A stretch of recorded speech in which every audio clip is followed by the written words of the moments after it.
Hello all, good evening. Welcome back to my channel. నేను morning చెప్పాను కదా, ఈ వీక్ డబుల్ ఎలిమినేషన్ ఉండే ఛాన్సెస్ చాలా ఎక్కువగా ఉన్నాయి అని. అలాగే ఎవరు ఎలిమినేట్ అయ్యారో ఇన్ఫర్మేషన్ వచ్చిన వెంటనే మీకు షేర్ చేస్తానని చెప్పాను కదా. సో ఫస్ట్ ఎలిమినేట్ అయింది మనకి టేస్టీ తేజ అనమాట. అండ్ సెకండ్ ఎలిమినేట్ అయింది పృథ్వీ. సో వీళ్ళిద్దరు ఎలిమినేషన్కి మెయిన్ కారణాలు ఏంటి అంటే, టేస్టీ తేజనేమో తను ఎంతగానో ఆట ఆడి గెలవాలి అనుకున్నా కానీ ప్రయత్నాలే మిగులుతున్నాయి కానీ విన్నింగ్ అవ్వలేకపోతున్నాడు. సో అది కొంత తేజ విషయంలో డిసప్పాయింట్ అయింది. కానీ ఈసారి మాత్రం తను ప్రీవియస్ సీజన్తో పోల్చుకుంటే చాలా ఆడియన్స్ని ఎంటర్టైన్ చేశాడు.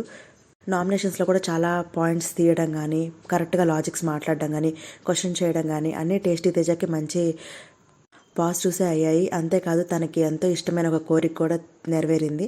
తను మ్యాక్సిమం అసలు ఈ సీజన్కి వచ్చిందే వాళ్ళ మదర్ని ఎలాగైనా బిగ్ బాస్ హౌస్లోకి తీసుకురావాలి అని. సో తన డ్రీమ్ కూడా నెరవేరింది. కాబట్టి ఈ ఎలిమినేషన్ వల్ల టేస్టీ తేజ అంత ఎఫెక్ట్ కాకపోవచ్చు. బట్ టేస్టీ తేజ మాత్రం ప్రీవియస్ సీజన్తో పోల్చుకుంటే ఈ సీజన్ చాలా తన ఎఫర్ట్స్ పెట్టాడని చెప్పచ్చు. అది ఖచ్చితంగా మనం చెప్పాలి.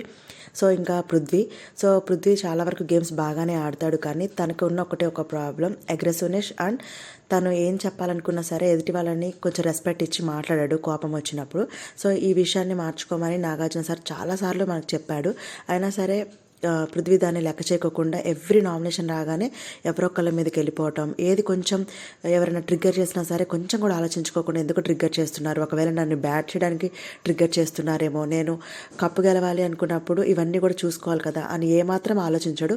నన్ను ట్రిగ్గర్ చేశారా నేను వెళ్ళిపోతాను అన్నట్లే ఉంటాడు. ఎన్నోసార్లు మార్చుకోమని చెప్పినా మార్చుకోలేదు. సో అందుకనే పృథ్వీకి కూడా ఈసారి టాప్ 5 దాకా వెళ్ళే అవకాశం రాలేదు. ఇక్కడ వరకు గట్టి పోటీనే ఇచ్చాడు కానీ ఈరోజు డబుల్ ఎలిమినేషన్లో వెళ్ళిపోయాడు. సో ఇది ఫ్రెండ్స్ ఈరోజు ఎలిమినేషన్ యొక్క సిద్ధాంతం. సో 13th వీక్లో ఎలిమినేట్ అయింది Teja and Prithvi. So guys, ఇలాంటి ఇంట్రెస్టింగ్ అప్డేట్స్ మిస్ అవ్వద్దు అంటే ఖచ్చితంగా ఛానల్ని సబ్స్క్రైబ్ చేసుకోండి. మీరు సబ్స్క్రైబ్ చేయడం వల్ల ఈ వీడియో చాలామందికి రీచ్ అయ్యే అవకాశం ఉంటుంది. సో నెక్స్ట్ అప్డేట్స్తో మళ్ళీ మీ ముందు ఉంటాను. బాయ్.